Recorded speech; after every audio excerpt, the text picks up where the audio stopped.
Well, first of all, what kind of mythical powers does a Sun Devil have? We got to consider that. You all don't remember the Georgia Southern game, do you? You know, I hope there's Bigfoot. I don't think there is. Like rat poison. All right, so It's Division I football! It ain't intramurals! That is right. It's the Hoppy Huddle podcast. It's college football. We're back. This is the Big Ten Previews Part 2. And today we are going to be covering all of the teams that have a new but talented and very high ceiling and low floor quarterback. No, but I'm happy to dive right back in. We got rolling through these previews, and we've got some good teams that I think we're going to talk about today. Yeah, I think today we got a lot of teams that I think can go either way. They're going to have some big years or could have some disappointing years, but a lot of intrigue in this group. It just gets you excited when you start looking through these teams. It gets you excited about what could be out there for the season. And I think there's some teams here that have maybe not necessarily the teams we're covering have big Big Ten championship aspirations, but I think a lot of them have fringe playoff aspirations if they have a good season. Yep. So. This is the conference of possibilities, because there is so much that could happen with the teams that we're going to talk about today. And there's so many different ways you could go with this, and we'll see if we go the same way. My guess is probably not, but we'll see how it goes.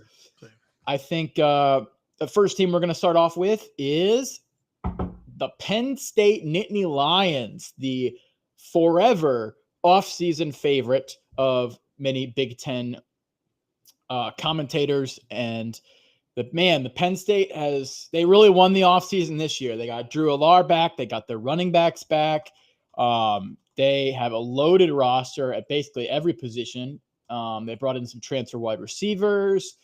Nick Singleton, Katron Allen at defense.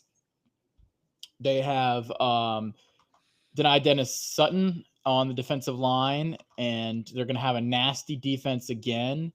I think they're going to have they lose Tyler Warren and they lose Abdul Carter, but that despite those losses, this might actually be a better Penn State team this year. And if Drew Allar takes a step forward, the sky's the limit for Penn State. Yeah, this is I kind of teased this when we did our ACC preview. I said there were two teams that I think were just were returning so much production, especially offensively, that they're hard to overlook. One was Clemson, two was Penn State. And what was unique about both these teams is out of all the and we're not going to talk about the national playoff picture today. We're going to say that for another podcast. Yeah. But when you think about all the top 8 or 10 or 11, 12 teams in the country, almost all of them we look at are breaking in new quarterbacks. There's two of them that aren't, Penn State and Clemson. Yep. And the reason this team is really the favorite in the Big Ten, or one of the favorites, is because of what they bring back. Like you said, they're bringing back Allen and Singleton. Drew Allar's coming back. Yes, they lost Tyler Warren, and Tyler Warren, we were huge fans of the podcast last year. I mean, he is obviously all world, but they did upgrade significantly the wide receiver room. Pena from Syracuse, I think, is going to be an upgrade. We're hearing Camp Buzz that some of the freshman wide receiver look really good. I mean, this offense, while returning production, in spite of Warren, already looks good. They are poised to be better. And then you get to steal the offseason defense coordinator Jim Knowles. You steal him from your rival in Ohio State. You bring him over to an already loaded defensive group of playmakers. To me, this is, we talked about in the other Big Ten podcast, the previous one, we said Ohio State and Oregon, we felt like those were two of the big contenders to win the to be in the Big Ten championship. This, to me, feels like the team that is going to be, they will have one of the spots in the Big Ten championship. It's Oregon, Ohio State, in my opinion, battling for the second spot. This team, the schedule lines up. There is no Michigan on this team, the schedule. No. This team will be playing for the Big Ten championship. And then we'll talk about the playoffs when we get to our playoff podcast. But this is clearly the favorite. The bullseye's on their back. This is the best team Penn State's had really in a decade. I agree that it's the best team Penn State's had in a decade. I'm not sure that I agree that they're guaranteed to be in that spot in the Big Ten championship. Well, you're just chicken to make that statement. You're scared. Yes, I am scared because You got James Franklinitis. yes, because their head coach is James Franklin.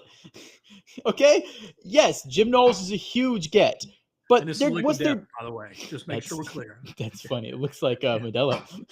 Yeah, I know. It's not Modelo. It is Liquid Death. Yeah, And we'll be happy to be a sponsor of the program if you drink like. your water, kids. I'm also drinking Liquid Death.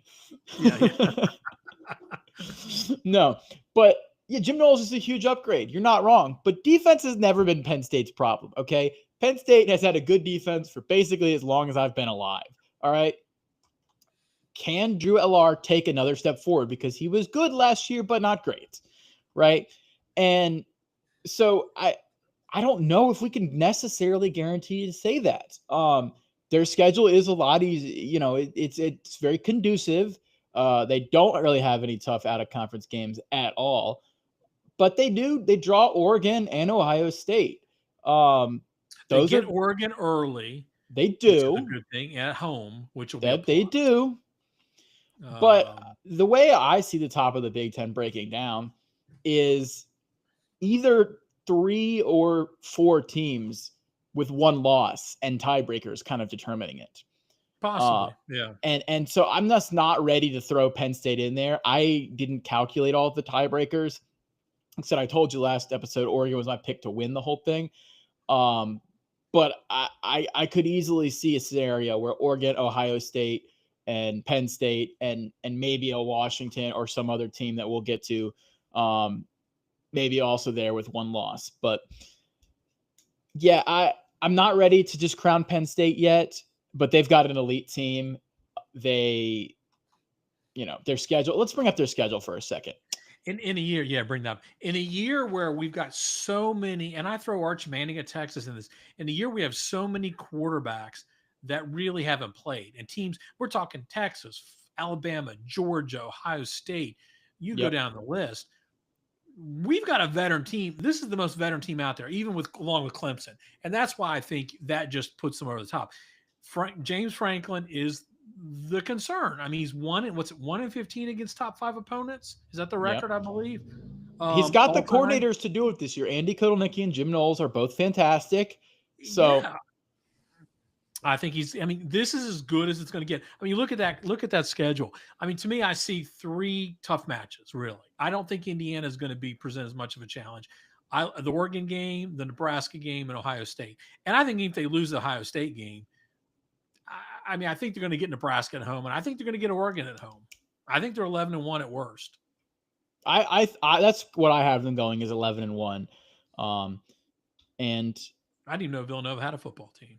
Yeah, well, I knew Howie Long played for them eons ago, but anyway, this is also one of those teams that worst case is 10-2, and then they're going to have their eyes set on the playoff. So I think they're locked to make the playoff, but not necessarily the Big Ten championship. Yeah, and this is playoff or bust ultimately. Like we're going to have to. This is a team they obviously want to win a Big Ten championship. I think that's important to them. But they also want to win the national championship. This is what this team was built for. In a season where there are no more super teams, there are no more Georgia, Alabama, Ohio State super teams anymore. This is as close as we're getting to it with the talent they've accumulated. Yeah. And I think something to note, just kind of across the board that I've noticed in my research this year, and this goes for all the teams and all the different conferences, is that this is the year of unproven opportunity and unproven potential, because most of the COVID super seniors have phased out this past year. And there have been a lot of like sophomores that would have played by now that are highly talented recruits, that are extremely talented, that have not played, that are then playing this year. And that goes for quarterbacks, that goes for defense, that goes for a lot of different positions. Yeah. And across the board, what that means is that some of these guys are just like every recruiting class, just like every talented players, a group of talented players. Some of these guys are going to hit and some of them aren't, right? And it's kind of impossible to know like who's going to hit. Of all the new starters of quarterbacks in the Big Ten, odds are most of them are, all of them are not going to be spectacular, right? Spectacular. Yeah. Some of them will be great. Some of them will be mid. Some will be bad. Some of the returning quarterbacks may improve, and some of them may stay the same. And how the new batch of quarterbacks, which ones end up being the stars, I think it probably determines who ends up near the top of the conference. Yeah. Um, Yeah, it's going to be an interesting year. Our super fan in the chat, Reed, who's always joining us, he says, no Tyler Warren 0-12 season. Well, I'm not personally a big fan of Penn State. Jake, you know this for so many years. I've hated Penn State. So for me to be on the Penn State bandwagon, I'm a believer. Yeah, I don't have that much Penn State hate. I think the whiteouts. I think the whiteouts are really cool, but I'm not on board. I'm on board. I'm just not in the front seat. Yeah. We'll put it that way. I'm on the board driving the bus. And I go back to the 1986 or 87 Fiesta Bowl when they beat those 86 Hurricanes. I've always hated Penn State, but I guess I believe just in what I've seen this year in Penn State. So anyway. Well, speaking of teams that have some high ceilings and some low floors, we're going to go on down to Ann Arbor, Michigan. And oh boy, do the Michigan Wolverines have a variance. And the variance's name is Bryce Underwood. Because, first of all, right off the bat, their defense is going to be elite again. I don't think anybody questions that. It's pretty clear. They're going to have an elite D-line and good back players, good safety, Derek Moore on the edge. Like they're going to be good on defense. Nobody's really doubting that. They've got Wink Martindale returns as defensive coordinator. No question there. The real question is the offense. And what's pretty interesting to me is Michigan has run the kind of like power run game down everybody's throats, and they've done it better than anybody else in college football the last couple of years. Chip Lindsey is more of a spread guy. And so I'm really interested to see how kind of he mixes the spread with the power run game that Sharon Moore wants to do.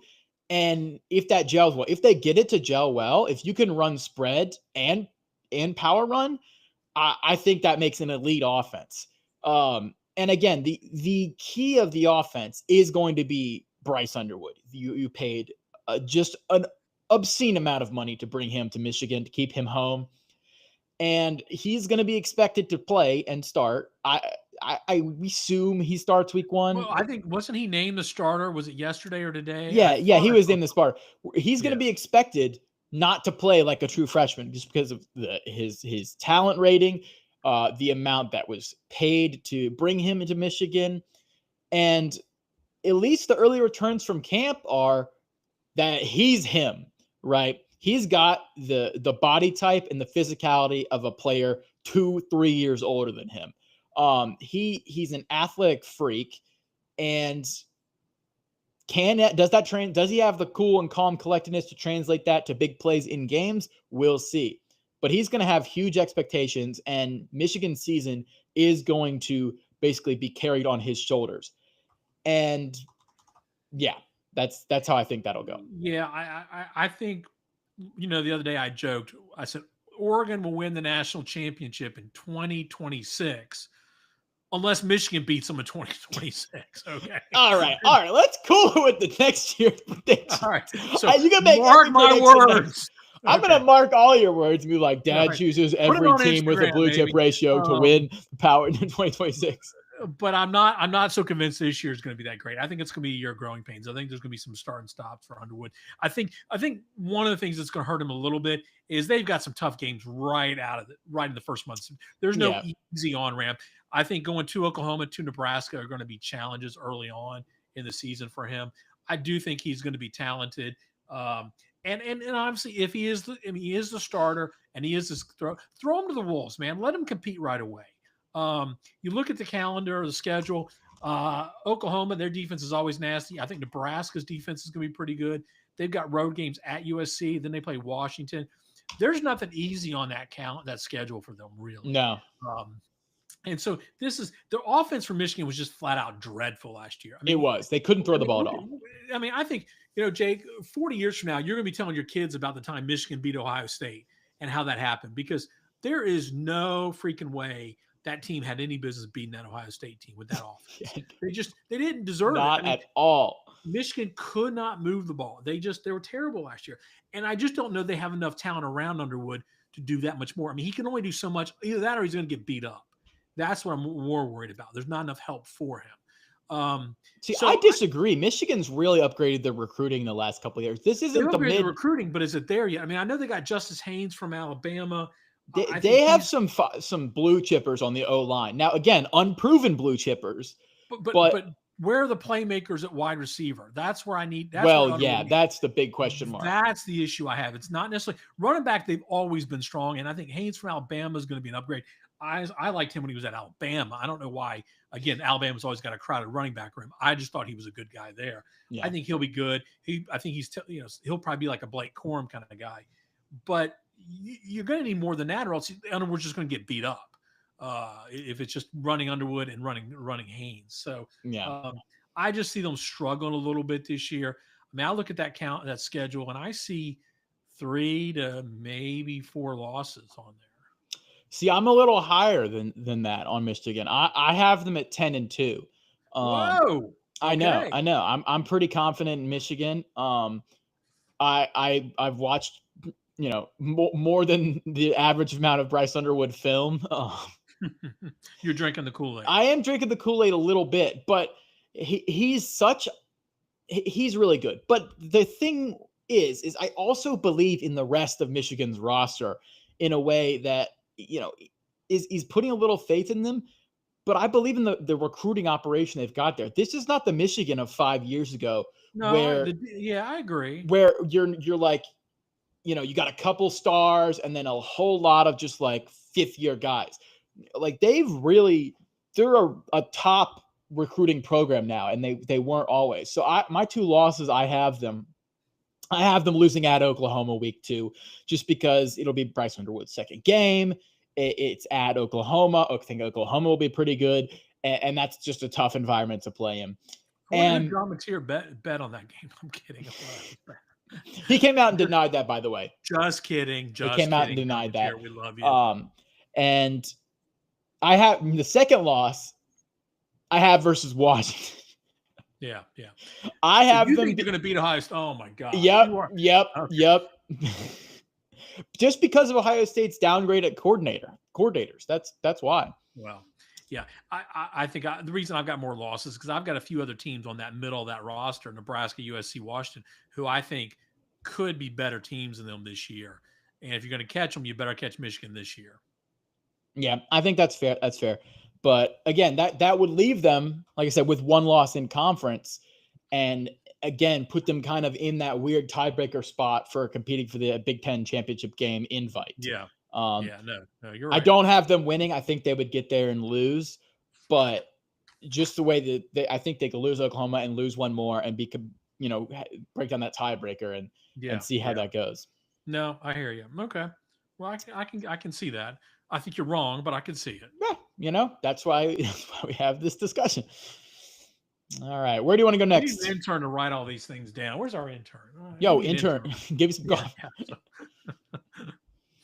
All right, where do you want to go to next? I think we should go to Urbana-Champaign. That is the Illinois Fighting Illini. And Illinois is an interesting team because they were, they overperformed last year. I believe in Brett Bielema. He won 10 games. Luke Altmaier's back. They do lose their receivers, though, which was a huge part of their offense. Although I can kind of count on Brett Bielema's offense to have a strong running game, so I'm not entirely concerned about the lost receivers, just a little bit. But I think if you just watch some of their games last year, there were a couple of close games, a lot of close games, and I just don't know that they keep the same to use a video game term, RNG, the same random number generator. Yeah, that they got towards the end of close games last year, and so because of that, I'm a little bit lower. Like I still think they're going to be a good and a dangerous football team and could upset some people, but just people putting them in the top 15, top 10 preseason, I just don't buy it. And not that I don't believe in Illinois and Brett Bielema, but I just don't know that they have the talent to maintain that level every single year. Yeah. So originally, if you go back in one of our episodes back in maybe early late January, when we did our preseason way too early top 25, I had Illinois a lot higher than I do now, and that was probably because I was drinking the Kool-Aid after 2024, and I looked They at beat South Carolina, right? Like, yeah, they beat South Carolina, and I was looking at the returning production that was coming back. But then I started kind of dissecting a little bit, and then I started looking at, they got smashed in the mouth last year. The games that matter. I mean, Penn State took it to them. Oregon took it to them. I'm not. I mean, and their schedule was kind of soft. So I've kind of come around a little bit. I don't think this team's terrible because I do think defensively they're pretty strong. They returned a lot of production, and I thought they were pretty good last year. Offensively, they were okay last year. And what's going to help their favor again is can you pull up the schedule? Do you have the yeah, schedule, Jake? yeah. These new graphics this year are just awesome. Thank you. It's called I don't think the screenshots. schedule's terrible this year. They avoid Oregon, they avoid Michigan, they avoid Nebraska. So, and they avoid Penn State as well. So again, is the schedule manageable? I think it is. Don't sleep on that at Duke game. That's going to be not an easy game for Illinois. You know what we think of Duke. Yeah. Indiana, okay, that's a road game. Indiana is not an easy place anymore. That's going to be to me, that's a toss up. USC is again, I'm much higher in USC than a lot of other people. Ohio State, I just think they'll get slapped around again. Yep. At Washington, I'm higher on Washington. And then the back end, that's probably 4 straight wins on the back end, though. I think they're better than Rutgers, Maryland, Wisconsin, Northwestern. But there's probably at least, maybe 1, 2, 3, 4, let's say 3 losses. Had to play Maryland. Yeah, sorry, Reed. Yeah. Yeah. Yeah, they're going to play Maryland, and everybody's going to beat Maryland. Yeah. So, I mean, I think they'll probably end up with 3 to 4 losses, maybe 2, but I just don't think it's that good of a team. I have them at 8-4, which is still solid. Yeah. I think they lose. I think they lose to USC, Ohio State, Indiana, and Washington. Yeah. And that's not like insane indictment on the Illinois program. 8-4 is still good at Illinois. I think a lot of people forget that Illinois program was in the dumps for like years and years. Yes. And Brett, I cannot say his last name today. Brett Bielema has really resurrected that program, and they're solid. I think 8 wins, solid, good season. Helps them maintain their recruiting momentum. But I just think some of they're going to get 4 losses in the season. And I could see 5 if the Duke game goes badly. Yeah. So I think the Duke game goes bad. This season falls apart quickly. So yeah. The guy on Twitter is high on Maryland. Also, somebody on Twitter predicted Virginia to go 8-4. So Reed, I don't know what you're talking about. Yeah, there's a lot of crazy people on Twitter. I wouldn't listen to any of them. But you can follow me at the Real Lobster. Yeah. So I think Illinois, it's a letdown compared to last year. And again, I think Brett Beal has done a pretty good job there. But there's a ceiling to this program. Now, here's where I think we're going to disagree the greatest. And that's where we're going to disagree. Because I don't know if you remember, but I was a Dylan Raiola truther last year. But let it never be said that I cannot have my mind changed. And I saw a lot of flashes of Dylan Raiola. But man, this schedule's brutal, and I don't think this is going to be the year for him to break through. Okay, tell me why this schedule's brutal. First of all, let's talk about. It's not brutal. I just don't think Nebraska is that great. Well, I think first of all, the biggest change is bringing Dana Holgorsen in. I mean, I think Dana Holgorsen's a pretty good offensive mind. That's true. I mean, Dana Holgorsen's problems weren't coaching offense. They were getting talent to West Virginia. It was management. Yeah. It was management issues. So I think having Holgorsen there, came in late last season, having him there for a full off season, spring camp is going to do wonders for Dylan Raiola. And not every freshman quarterback looks like DJ Lagway. Some of them take a little while. And I thought Raiola, I think Raiola had flashes last year. And I think, this is going to be a year where he takes a leap. I think you're going to see that out of them. call me crazy, but I believe in the Matt Rule third year improvement. They made progress each year. I think this is the next year they make improvements. But then look at the schedule. I think, first of all, and I think this offensive line's better. Tell me where the losses are on this schedule. Well, I'll tell you right here. Michigan. Michigan's at home. They beat Michigan. I'm convinced. They don't. What? Are you kidding me? They are not. There's not significant. They don't have the lines to stop Michigan. All right, we're going to differ on that one. Then, okay, let's say we debate on that one. Where are the other ones? Yeah, the other one. The losses are Michigan, USC, Penn State, Iowa. See, and I think this is a 10-2 team. This is a team that's competing. Really? 10-2, man. Yes, they're not going to lose. They're going to lose 2 games. They'll lose at Penn State. But out of Michigan, USC, and Iowa, I think they get 2 out of the 3 of those. I just disagree, man. I don't know. I don't see it. This team's battling for 4th in the Big Ten, probably. No, behind the Big 3. No, I don't know. I don't think so. Telling you, mark it down. Big Red is going to be looking at the outside of a playoff shot berth this year at 10-2. And this is this year's SMU, this year's Indiana, this year's Arizona State. And let me give you my reason why I think Nebraska is not as good. First of all, Nebraska notorious for winning close games. Oh wait, no, they're not. 10-2 is crazy. I will say one of the weaknesses of this team is the offensive line. And yeah, they brought in the transfer from Alabama, right? Pritchett, I think.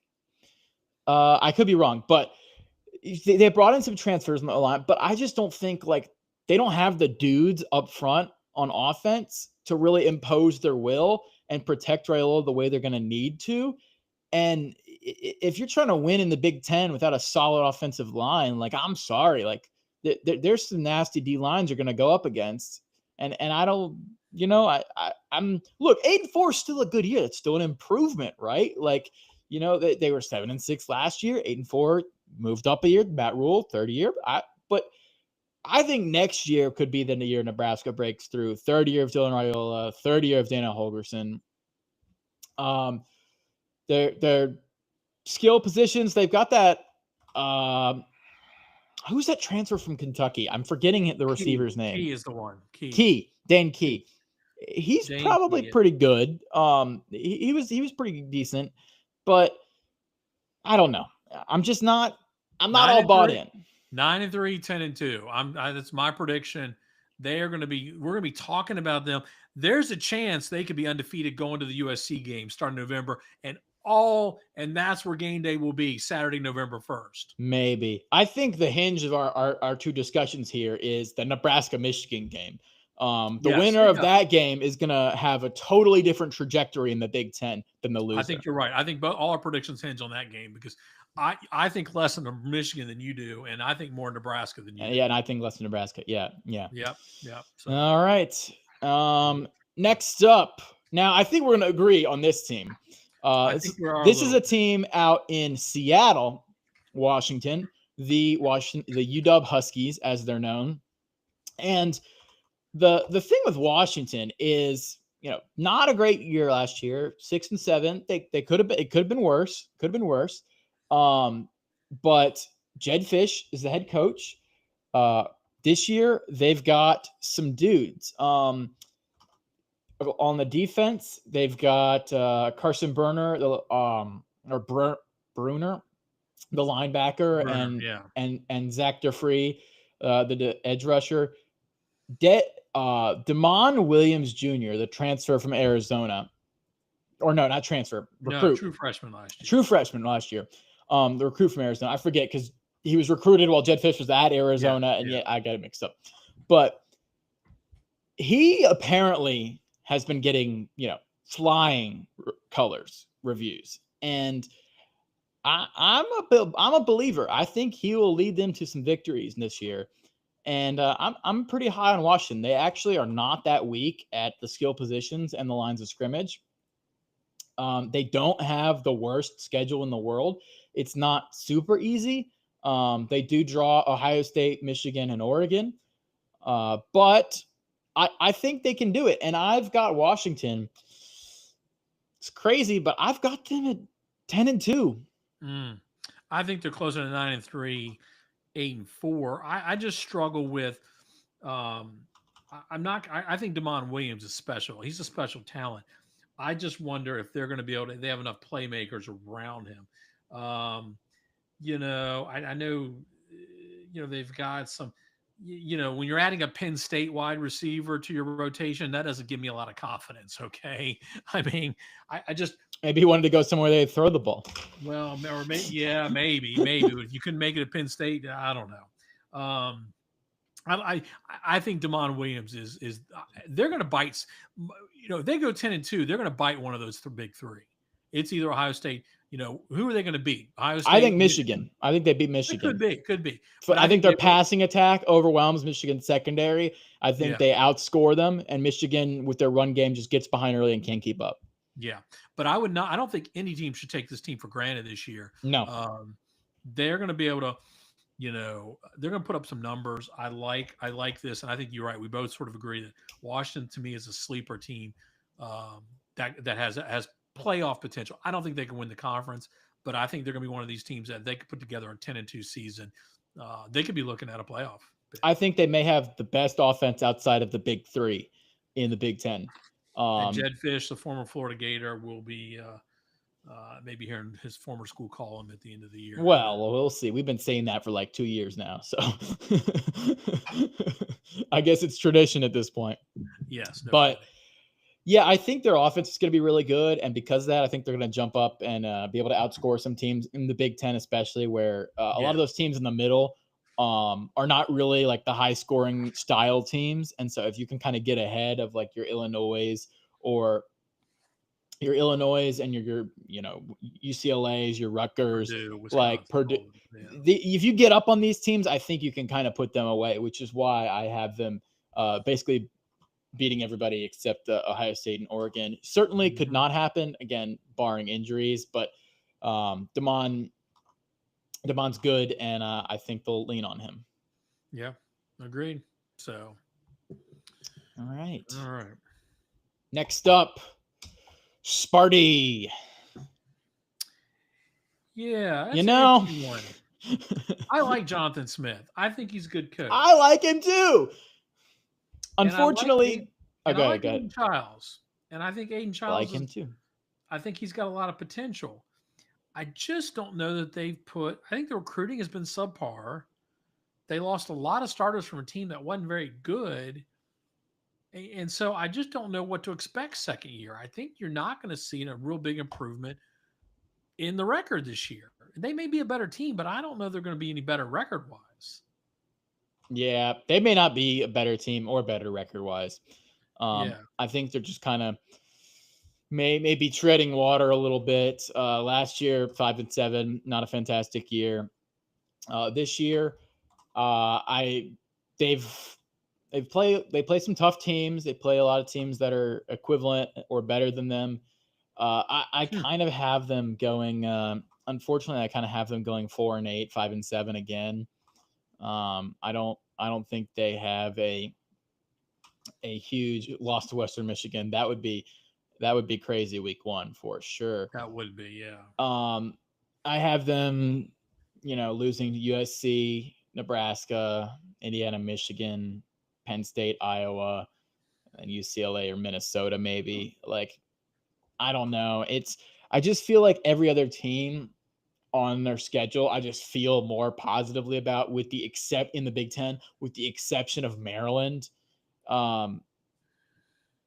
Again, this is assuming they beat Boston College too. Like they could go 3-9. Like, Boston College, I'm not a huge believer in, but like, you never know. I think what are they? Are they really that much better than Boston College as a team? Like, not necessarily, especially early in the year. You just don't know what team you're going to be. And Aiden Childs has such talent and athleticism. If he could just be more if he could just get that consistency and the accuracy, which again is like the dream of every quarterback, right? Oh, if he could just be consistent and accurate. But like, he has that potential. He just hasn't lived up to it. And I've seen basically a year of him now, and it's like I I don't know. Is he going to get there? I have to see it to believe it. I can't keep putting my faith in something that hasn't really shown itself to happen yet. Yeah, I just think, I mean, John, the problem with this is that Michigan State feels a lot like Wisconsin, is that in the new Big Ten, they just seem to have dropped a spot. And the recruiting, the 25 class was just really not good at all. So No. I'm a little concerned about where this program's going in the next couple of years. I do think Jonathan Smith can turn this around as a good head coach, but you got to stack some wins with this at some point. I think there may have been, in hindsight, Jonathan Smith might have jumped from Oregon State just because they were getting left out of the Power Five, and he kind of took the only job that was, or one of the few jobs that was available to him. Yeah. And so he didn't get as much guarantees infrastructure wise as a lot of coaches would get when taking a new job. And that's kind of showing behind the scenes. So, maybe he sticks around this year. He does have a pretty big contract, but I don't think he's getting fired. I mean, we have probably not. You're right. Only Probably second year. not. Second year, but it's unfortunately, I just don't see. I think he'll probably enter his third year, or maybe on a pretty warm seat. And I just don't see the trajectory. The trajectory is not good. So yeah. Yep. All right. Next up, what? I know where you're going, so let's just get there. Deshaun Foster and the UCLA Bruins. I like Deshaun Foster. I like Deshaun. I remember when he played; he was a good player. I like Deshaun. But that's about the most positive thing I can say about UCLA. I mean, you bring Nico in as your quarterback, Nico Imaliava. And Nico, who I was not a fan of last year, didn't think he was that great of a quarterback. He ran a great Tennessee offense by handing the ball off. He handed the ball to a great running back behind a great O-line. Yeah, and an offense that was supposed to be great for when Joe Milton could look like a superstar on that offense, and you couldn't look great. Yeah. I mean, so either one or two things is going to happen. Either Nico's going to feel a lot of freedom, and maybe we'll see him flourish. Maybe it was Heupel's offense. Maybe. Yeah. My guess is there's going to be a lack of talent for UCLA, and Nico's going to look really bad. The thing is, though, this is not an easy schedule. No, it's not at all. It's really not. I mean, Utah week 1, that's tough. Like, Utah's going to be better on the line of scrimmage than you. Utah should win that game. Yeah, I'm counting that as a loss. Like, I just don't think they're going to win. At UNLV is no cakewalk either. Dan Mullen will have stuff cooked up for that. UNLV may have more talent than UCLA. Well, okay. Hold on. I mean, UNLV has a lot of washout. UCLA's recruiting class was 90th in the country 2 years ago. There's no talent on this roster. Yeah. Okay. I mean, Penn State's a loss. At Michigan State is a coin flip, or probably a win, right? Like, Maryland's a win. Indiana is a loss. Nebraska is probably a loss. Ohio State's a loss. Washington's a loss. USC's dude, I have them going 4-7, and that's I don't have them as a top third team in college, a bottom third team in college football. They're kind of sitting there in that 40 to 50 range. They're not a horrible team, but I think they're worse than most of the teams on their schedule. Yeah. They were 16 out of 18th in Big Ten recruiting. They lost a lot of people that left the team. I mean, again, I like Deshaun Foster, but this program doesn't seem to be headed in the right direction. And I don't think it's his fault. We talked about this pre-show. We just don't know. We always use the term that's used as alignment. Where's the alignment with this program? You got a coach. Where's the money? Where's the athletic director? Do they even care, or do they care more about water polo and volleyball? I don't know. I think UCLA cares about being in the Big Ten for their brand.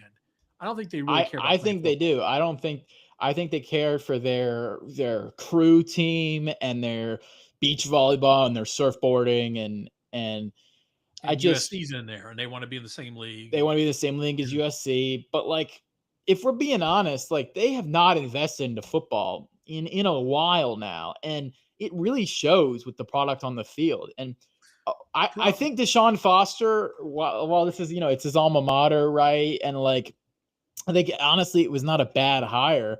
I think he's probably a better coach than the program that UCLA is putting together. And it would not surprise me if he gets, in 5 or 10 years, he gets a really solid coordinator job somewhere and really does well. But I don't know, man. I just don't think that I don't think they got it this year, especially with this schedule. I'm 4-8, and 4-7. last year they turned it around, some momentum on the backside, but and they had the offense played really well in the back end of the year. But look at that back end of the schedule this year. I mean, Indiana, Nebraska, Ohio State, Washington, USC. There's no back end of that schedule. They could lose 5 straight games. Like, yeah, their last victory might be Maryland, and if they beat Maryland, if not, they may go October, November winless. yeah, I have them 4-8, 5-7. It's kind of where I'm sitting. Yeah, so, but their best receiver went to Florida, J. Michael Sturdivant. Yeah, so, and again, how confident are we really in Nico Iamaleava? Well, I wasn't confident in Nico with the Tennessee talent. I'm certainly not confident with him at UCLA. Exactly. And Nico has proven himself to be a guy that really is in it for himself. So when the chips get down. Well, now hold on. Okay. No, I mean, truly, he held Tennessee hostage. Tennessee wasn't going to do that. So they kicked him to the curb. Yes, but like, you don't renegotiate mid-spring. I think there's some argument that maybe Tennessee didn't want to pay all that money for no performance either. But when you negotiate that after the season, that's when you go. I agree in principle, but that's a pretty low move. I think it can't have been one-sided for it to blow up like that. There had to have been some back and forth. All I know is I support, and I don't like Tennessee, but I support Josh Heupel on what went down. So, yeah, I mean, I like Josh Heupel too. So yeah, so all right. Well, the only a team that actually I think cares more about football, but doesn't have the resources is Northwestern. Oh, I think they have the resources. This is going to be the last year of the admittedly really cool lakefront stadium. Are they doing that again this year? Yeah. Oh, okay. And did you see they've got what are they? They're building. Shoot, they've got some sort of like golf club or something in like the end zone. That's like really cool. I forget what they're building. They built something in the end zone with like a sports bar type of thing, like right on the stage. Like that's such a cool environment, and I wish I could get up to one of those games, but it's just not. It's not close by. Meanwhile, the new Ryan Field is being constructed, and man, that thing looks awesome. The thing is, though, is if you're Northwestern, don't you kind of wish you put all that money into NIL instead of a new stadium? Yeah. Because their roster is bare, man. It's the second worst 5-year recruiting average out of the Power Four. Yeah. And just one of just 4 power programs not to sign a single 4-star transfer in the last 2 cycles. They have the talent is just bare. Yeah. 4-8 last year. You're not going to win games with that. Yeah. Head coach David Braun. You've got who do you have? Quarterback is Preston Stone. Is it? No. Yeah, it is Preston Stone. Yeah. Was it SMU? Yeah, he was at SMU last year before he got benched. So we're taking P5 backups at quarterback. They've got some old guys, which could be good, I guess. I just don't see them. They've got such a weak roster. They're almost at a G5 level. With the talent, yeah. This is a 3-win roster at best. I have them at 3-9 as well. Western Illinois. And they may not be Tulane. They may be a 2-win roster. No. They could be Purdue. You think? Maybe. Yes. I think they can beat Purdue. I think Barry Odom's going to do a better job. I think Purdue's going to be different.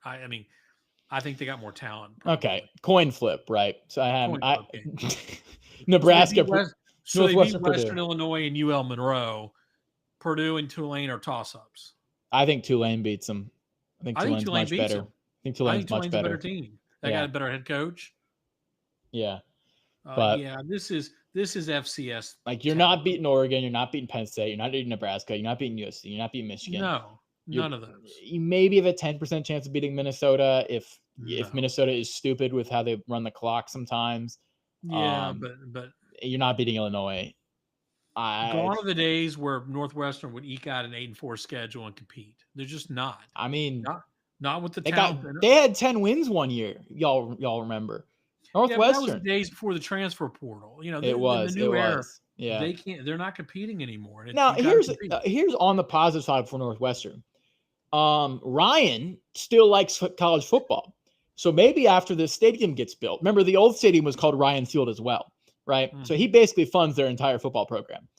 Maybe after all the money goes into the football stadium, then he starts putting money into the NIL at that program, and they can start building that roster up to be, middling in the Big Ten, which I think is their ceiling. Yeah. But that's entirely dependent on like the whims of one guy who with like $2 billion.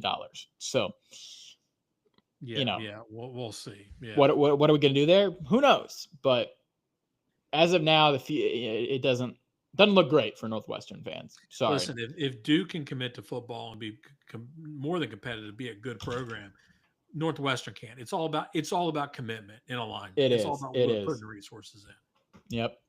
Yep. And at the bottom of the Big Ten, it is the people who make boilers. The Purdue Boilermakers. Barry Odom. They hired a new coach. Barry Odom. I like Barry Odom. He was great at UNLV. He has got his work cut out for him at Purdue. Their roster was gutted. You see Purdue transfers on a ton of teams, some of which are pretty good, actually. They've lost. How did they have so many good players last year and then not be a good team? It's really what one of life's great mysteries. Yeah, and I think Ryan Walters was a pretty good coach too, at least defensively. He's at UCLA, isn't he? He's the new DC. No, where'd he go? No, he went. He went to Washington. He's at Washington. Yeah, Washington. He's a DC at Washington. Yeah. And I think that's going to be a pretty good upgrade for them. I agree. Yeah, so Odom went in, and they've got 55 transfers and 15 high school commits, 70 new players. So who knows? So it's a complete roster overhaul. We have no idea what to expect. I think we can expect that it'll take more than a year. I think, Yep. I mean, you're looking at maybe 2 wins at best. Now, I think Barry Odom is going to get the job done here. You and I had talked pre-show. We debated whether Purdue can be competitive, and I made the argument that I think historically Purdue actually can be competitive. I think they've been a good program historically in the Big Ten going back 30, 40 years. This is a big state. This is a big school. I think there's resources there. I think you just need the right coach and put some into it. And I think they can be like Minnesota or Rutgers or Indiana or Illinois. I don't think they're that far off, just getting the right alignment. They're not, they don't have to be Maryland or Northwestern. Yeah. I agree with you on the kind of 2, maybe 3 wins that hinging on that Northwestern game, like we talked about. Yeah. You're not beating USC, Notre Dame. The Notre Dame thing is always rough because if you're Purdue, like it's a rivalry, but it's just basically adding a loss on your schedule, which just makes it rough. And, I know some years they're competitive, but the 2 programs could not be in more diametrically opposite positions. And we'll talk about Notre Dame tomorrow on the show. But yeah, I agree. It is kind of a new era in college football. And I don't know, like Purdue's glory days, at least recently, were a lot of like get old, stay old, high flying offenses, develop quarterbacks. And I just don't know if that works in the era of the transfer portal, where if you have a good quarterback for one season, poof, he gets poached. You have good players, they get poached. Like, I don't know. Does Purdue have the NIL infrastructure to really retain guys that they can develop like that? It's kind of an open question. I think right now, no. Could they develop that in the future? It's possible, but I don't know. I like Barry Odom. He's a great defensive play caller or defensive coach, but I just don't think it's happening this year. In the future, they could get there, but not this year. Yeah, we'll see. I think they've got to get they've got to get some wins and show there's some commitment from the university. But this isn't a dead program. This isn't Maryland or UCLA that has no chance to compete. I think they can get there. Yeah, and that's why I think hire Barry Odom may be a start here. Yep, totally agree with you on that one. Well, thank you guys all so much for watching. Where are we going? So we're going to go tomorrow night. We're going to have a special edition. Oh, tomorrow we've got a night. special show tomorrow. This is only for the diehards. So yes, if you are a diehard college football fan, you right there, tune in tomorrow because we are covering Notre Dame, and we're doing the Group of Five Super Show. We are look at my talking new T-shirt that I've ordered.